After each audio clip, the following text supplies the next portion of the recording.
Assalamualaikum warahmatullahi wabarakatuh. Perkenalkan, nama saya Muhammad Irham Farosi Ashar dengan NIM 2401011090. Mahasiswa program studi ilmu komputer dari kelas B. Di video kali ini saya akan membahas salah satu produk berbasis AI, yaitu sistem rekomendasi YouTube. Alasan saya memilih produk ini adalah karena sistem rekomendasi YouTube merupakan salah satu penerapan AI yang paling dekat dengan kehidupan sehari-hari dan digunakan oleh jutaan pengguna. Namun, cara kerjanya seringkali tidak disadari oleh beberapa pengguna. Sistem ini berperan penting dalam membantu pengguna untuk menemukan konten yang relevan bagi mereka. Sistem rekomendasi YouTube menerapkan kecerdasan buatan berbasis machine learning, khususnya deep learning dengan artificial neural network, dalam sebuah arsitektur dua tahap. Nah, konsep utama AI yang digunakan adalah Artificial Neural Network, yaitu model komputasi yang meniru cara kerja jaringan sistem syaraf manusia.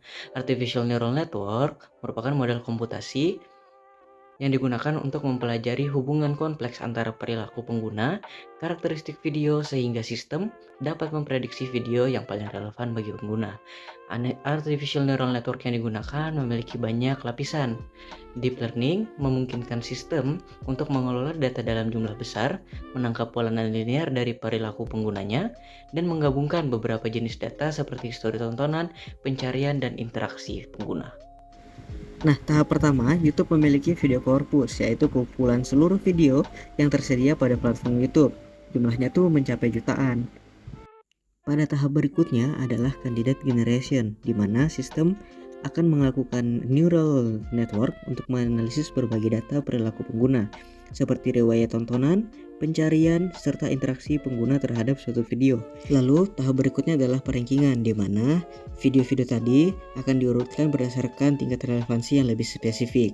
Nah, pada tahap ini, model AI tidak hanya memprediksi kemungkinan pengguna mengklik suatu video, tetapi juga memperkirakan expected watch time, yaitu estimasi durasi pengguna menonton video tersebut. Dengan mempertimbangkan seberapa lama pengguna menonton video, bukan hanya seberapa sering video diklik, maka akan menampilkan relevansi yang lebih spesifik terhadap pengguna. Sebagai contoh, ketika seorang pengguna menonton sebuah video bertema otomotif, maka aktivitas tersebut menjadi sinyal awal yang menunjukkan ketertarikan pengguna terhadap sebuah topik otomotif. Kemudian, sistem akan mengumpulkan data dan menganalisis seluruh histori tontonan untuk memperoleh informasi tambahan mengenai kebiasaan dan pola konsumsi konten pengguna secara menyeluruh, termasuk konsistensi minat terhadap sebuah konten otomotif. Nah, kemudian YouTube menganalisis kembali daftar video yang disukai oleh pengguna yang memungkinkan sinyal preferensi eksplisit yang memperkuat pemahaman sistem terhadap suatu minat pengguna. Nah, setelah melalui proses candidate generation, YouTube akan melakukan penyaringan terhadap jutaan video. Proses ini tujuannya untuk mempersempit ruang pencarian dengan memilih sejumlah video yang memiliki tingkat ketertarikan yang tinggi. Selanjutnya, sistem akan melakukan tahap perankingan, yaitu proses pengurutan video dengan menentukan prioritas penayangan pada halaman beranda. Nah, di tahap ini, setiap kandidat video akan dievaluasi berdasarkan perkiraan waktu tonton. Nah, dari hasil proses perankingan ini, beranda yang mayoritas akan diisi oleh video otomotif setelah diurutkan berdasarkan tingkat relevansi dan potensi keterlibatan pengguna, sehingga video dengan nilai tertinggi akan ditampilkan pada posisi teratas pada halaman beranda YouTube. Setiap sistem pasti akan memiliki kelebihan dan kekurangan masing-masing. Pertama-tama saya akan paparkan beberapa kelebihan dari sistem rekomendasi YouTube. Yang pertama adalah sistem mampu mempersonalisasikan konten yang sesuai dengan minat pengguna dengan memanfaatkan artificial neural network. Hal ini membuat video yang ditampilkan lebih relevan bagi tiap pengguna. Kemudian sistem ini juga efisien dalam menyaring jutaan video menjadi sebuah rekomendasi yang sesuai dengan preferensi penggunanya. Dengan demikian, pengguna dapat menemukan konten yang diinginkan tanpa harus melakukan pencarian manual. Yang terakhir adalah penggunaan expected watch time sebagai metrik utama untuk membuat rekomendasi yang lebih berkualitas. Pendekatan ini akan mencerminkan tingkat keterlibatan pengguna secara lebih akurat dibandingkan sekedar jumlah klik. Lalu, untuk kekurangan dari sistem rekomendasi YouTube, yang pertama adalah berpotensi menimbulkan filter bubble, di mana pengguna cenderung menerima konten dengan topik yang sama secara berulang. Kondisi ini dapat membatasi variasi informasi yang diterima oleh pengguna. Kemudian, rekomendasi yang terus disesuaikan dengan minat pengguna dapat mendorong konsumsi konten yang berlebihan. Hal ini berpotensi menyebabkan ketergantungan dalam penggunaan platform YouTube.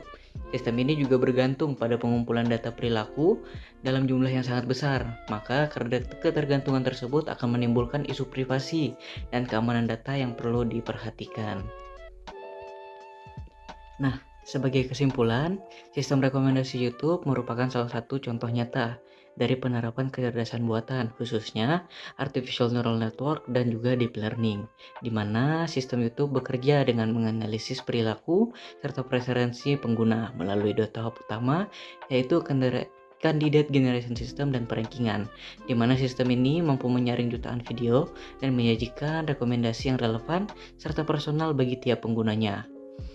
Pendekatan berbasis expected watch time juga membuat rekomendasi yang dihasilkan lebih akurat, mencerminkan tingkat keterkaitan dan keterlibatan pengguna secara nyata.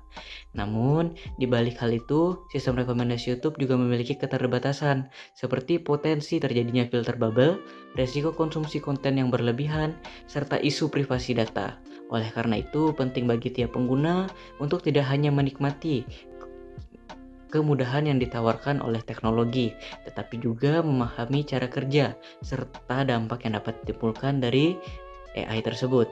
Melalui pemahaman dan literasi AI, diharapkan pengguna dapat menjadi lebih bijak dalam menggunakan platform digital, mampu bersikap kritis terhadap rekomendasi yang diberikan, serta menyadari bahwa teknologi adalah alat bantu yang perlu digunakan dengan bertanggung jawab. Dengan demikian, pemanfaatan AI dan teknologi dapat memberi manfaat yang optimal tanpa mengubah aspek etika dan kesadaran pengguna. Mungkin sekian yang dapat saya sampaikan. Sampai jumpa di video berikutnya. Assalamualaikum warahmatullahi wabarakatuh.